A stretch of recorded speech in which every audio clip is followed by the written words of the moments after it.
But let me just take a moment to explain and to clarify what U.S. financial aid to Israel actually means, because I think that there is a good deal of misunderstanding about what that means, because it doesn't mean what it apparently means. It doesn't necessarily mean what the headlines will tell you or what you might draw from the headlines. First of all, what this funding bill does not mean is that Israel is going to get $26 billion. It means actually that Israel is going to get roughly $7 billion. And American defense companies like Raytheon and Lockheed Martin are going to get roughly $19 billion. That's automatic. And you should know that this is the case with any funding package, any funding bill, any financial assistance or military aid or what have you, anything in terms of money that's going from the United States to Israel. This is always going to be the case because by law, all of these allocations to Israel require that Israel spend 74% of the money given to them by the United States. 74% of that money, by law, is required to be spent by Israel purchasing weapons, technology, goods, and services, and so forth from American companies. So except for the portion of the funding that's in that bill that is supposedly earmarked for humanitarian relief aid to Gaza, pretty much all the rest of that money is slated for updating, upgrading, servicing, replenishing, and so forth, repairing Israel's Iron Dome system, their Iron Beam system, and what's called David's Sling. Now, all of these systems, Iron Dome, Iron Beam, and David's Sling, all of these are joint projects between the Israeli weapons company Rafael and American companies Raytheon and Lockheed Martin. So this aid package is not so much an aid package for Israel as it is an aid package for the military-industrial complex in the United States. And this is generally what U.S. funding for Israel always is. And this is why I've said before that Muslims and pro-Palestinian activists and so forth should never overemphasize the alleged power of the so-called pro-Israel lobby. You know, politicians and Washington insiders, they like to scapegoat, in my opinion, scapegoat the so-called Jewish lobby and their the supposed influence, the alleged influence of the Jewish lobby as being the most important reason, you know, the sort of irresistible, undefiable reason behind America's support for Israel. And they sort of act as if their hands are tied because the power of the Jewish lobby and so on. But the truth is that the so-called Jewish lobby or the pro-Israel lobby, or the which is a collection of lobbies, actually. When we say the Jewish lobby or the pro-Israel lobby, it's a collection of a variety of lobbies. You could maybe say headed by AIPAC, AIPAC, the Israel pro-Israel lobby, the main pro-Israel lobby. But the fact of the matter is that they have very little to do with U.S. policy. They have very little to do with U.S. policy for Israel. In fact, in my opinion, American policy towards Israel would be exactly the same over the past 50 years if there had never been a Jewish lobby, if there had never been a pro-Israel lobby. I mean, consider the fact that AIPAC is the most infamous, you can say, pro-Israel lobby.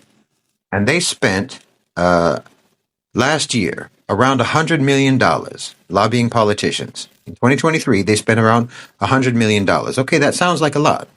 But the defense and aerospace lobbies spent roughly $9 billion in the same period.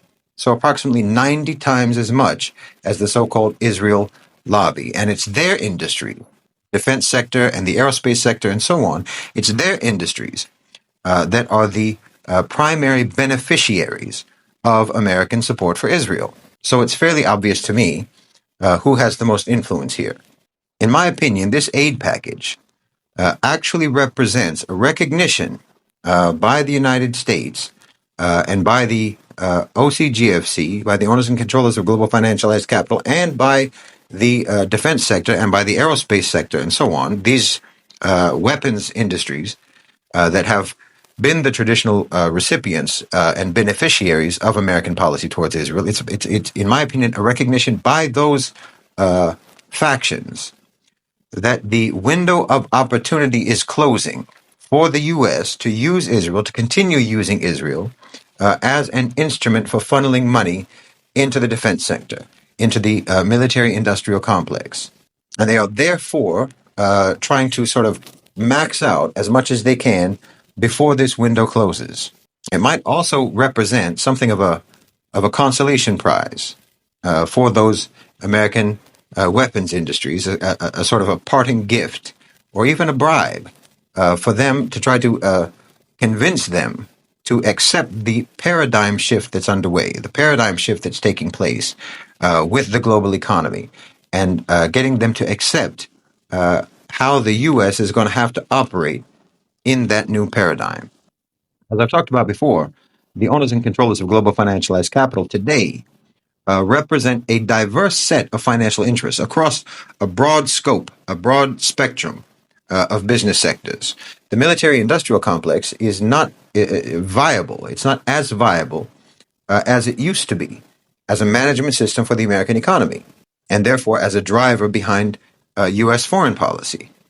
Forever wars are not going to work moving forward, at least not forever wars in the global south, because the OCGFC have a wide array of interests, investment projects, and so on in the global south, and they're going to want stability.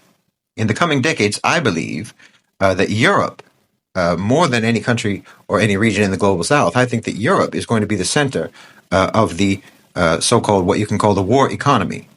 I think that America is going to be focused on arming and perpetuating conflicts across the EU, probably spilling over from Ukraine with maybe a sort of a chain reaction, moving through, say, Moldova, Belarus, Poland, and so on. And then with major Western European countries getting pulled into those conflicts.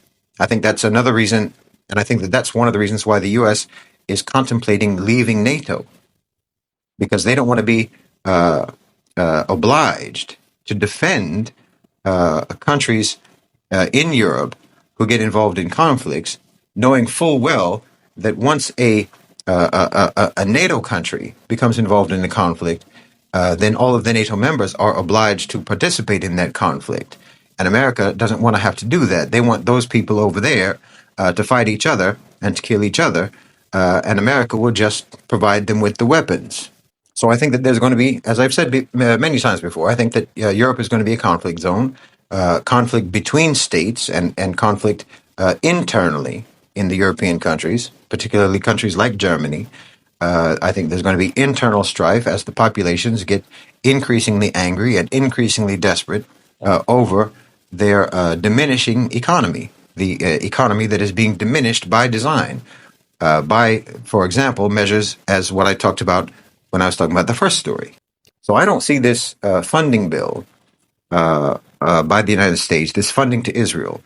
I don't see this being indicative, actually, of American persistence in maintaining their support for Israel. I see it as America realizing that Israel will not be viable much longer as a tool for supporting their domestic weapons and defense sectors.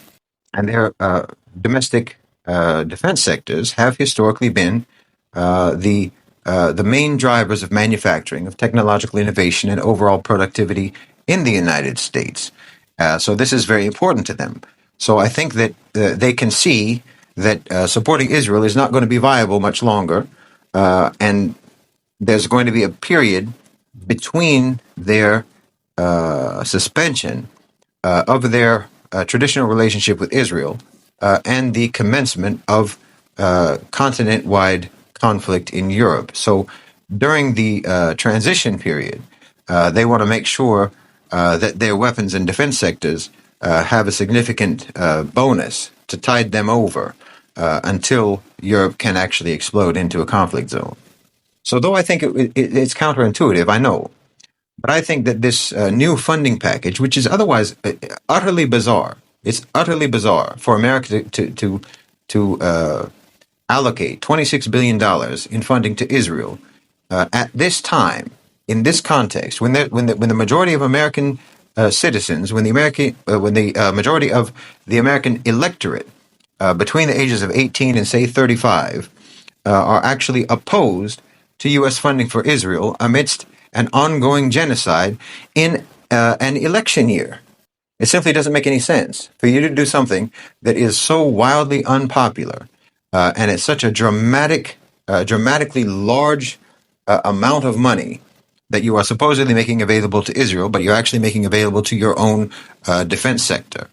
To me, I think this represents a desperate money grab by the defense sector that's similar to, say, shoppers on a Black Friday just before closing.